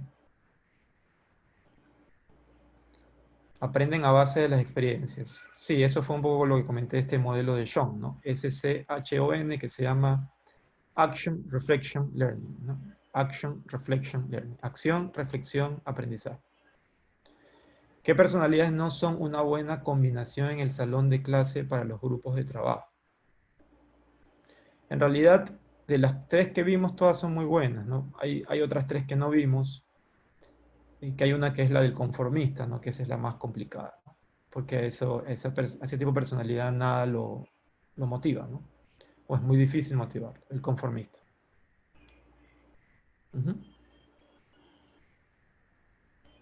Muy bien. Quisiera meterme un poquito en el tema de los padres de familia. Cuando les preguntaba si eran tutores, también un poco hacía esta pregunta. Y la pregunta, puntualmente en el tema del trato con los padres de familia, yo recomiendo desde el coaching, ya superando el tema de la escucha, hay que considerar 3 cosas importantes. La primera es que va a ser muy importante cómo uno recibe al padre de familia. Y eso significa que está claro el mail o la invitación o la llamada de teléfono para la reunión. Está clara la agenda. Acuérdense que estamos tratando con adultos y el adulto lo que menos le gusta es sentirse en zozobra, ¿no? Por eso es que el ambiente ahorita de la cuarentena es muy difícil de contener porque todos estamos en medio de una incertidumbre. Entonces las emociones se desbordan. El adulto no le gusta, no tolera, le complica vivir en ambientes de incertidumbre. Entonces, lo primero que hay que tratar es de, digamos, dejar claro el objetivo de la reunión. Lo segundo es cuando las personas ya están en la reunión, hay que disponer de un espacio adecuado, privado, tener claridad del tiempo del tiempo que la otra persona dispone y explicarle un poco, digamos, volver a citar el objetivo y comenzar con la reunión. Un tercer momento donde hay que darle tiempo a la persona de que capte bien el contexto, que haga las preguntas que tenga que hacer. Y hay que escuchar y contestar, escuchar y contestar. Mientras la otra persona no es capaz de entender todo el contexto, no van a poder avanzar a los compromisos. Porque si no entienden el contexto, no van a entender el problema. Entonces, si las personas entienden los contextos, ustedes pueden pasar al tema puntual del problema, del dilema o de la situación que quieren abordar, donde la clave es tener evidencia. Lo peor es trabajar desde las opiniones. Hay que tener evidencia. Es decir, si ha habido un problema contra el reglamento, tener el reglamento, tener el informe, tener, no sé, pues lo escrito. Si ha habido un tema, digamos, que tiene que ver con un requerimiento, citar, digamos, el lugar donde se hace el requerimiento, tener la evidencia, ¿no? La evidencia, en la medida de lo posible, deben ser cosas que puedo enseñar, ¿sí? Y que las personas pueden captar con los ojos, o que pueden tocar. ¿sí? Y que son susceptibles de poder hablar sobre eso, viendo ambos lo mismo.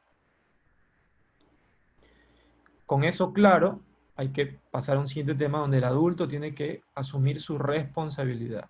Recordemos que en esa relación, el profesor representa a la institución, el padre es el representante del alumno y el alumno es la persona que está, digamos, en un acuerdo entre estas dos partes. Entonces, el padre tiene una responsabilidad mayor que la del colegio, que es la de asumir su responsabilidad, digamos, en el proceso que se esté trabajando. Y hay que ser claros en hacerle sentir esa responsabilidad. Normalmente los papás ante eso siempre van a querer lanzarle la responsabilidad al colegio y uno tiene que tener claridad de que el colegio se responsabiliza hasta tal o cual nivel. Con eso superado, uno puede pasar al compromiso. Es decir, a qué se compromete usted y a qué se compromete la institución. Y por último, a la reunión de seguimiento. Esto que he comentado tiene 3 aspectos puntuales del coaching. El primero es la conciencia de contexto, que es toda la primera parte, donde el padre tiene que ser, digamos, tener claridad del contexto. El segundo, el quiebre que se habla en coaching, que es el problema, donde efectivamente el otro tiene que ser capaz de declararlo. Por eso es lo importante de que asuma su responsabilidad. Y un último tema de coaching que tiene que ver con, de alguna manera, el cierre, que es el compromiso. Es decir, si no hay compromiso, digamos, la reunión no fue efectiva. Y ya desde el punto de vista un poco administrativo, educativo, hay que hacer los seguimientos, ¿no? Que efectivamente, si no hay seguimiento, no hay resultado y por tanto, el que más sufre ahí va a ser la persona, el estudiante, que digamos, los adultos que están ayudándolo en su proceso de crecimiento, no se están dando la oportunidad de hacer los seguimientos correspondientes, ¿no? Muy bien. ¿Alguna otra pregunta? Sí, compromiso, termómetro de la responsabilidad asumida. Sí, coincido. Ajá. Muy bien, no sé si estamos a 7 minutos de terminar. Quisiera terminar dándoles unas sugerencias para que puedan seguir profundizando en estos temas. A nivel de coaching, yo recomiendo que vean una película que se llama Recordando a los Titanes, con Denzel Washington. Recordando a los Titanes. Remember the Titans. Recordando a los Titanes. Esa película tiene mucho diálogo de coaching y es entre docente y estudiantes.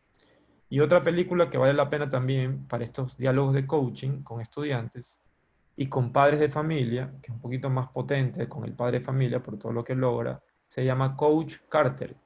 Coach de entrenador y Carter, que es el nombre del entrenador. Creo que en Netflix se llama Juego de Honor, si no me equivoco. Pero en inglés es Coach Carter. En los temas de...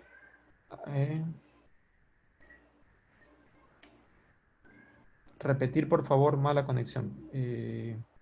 Sí, Remember the Titans con Denzel Washington y Coach Carter. Perfecto, ahí está, ahí tomo nota más.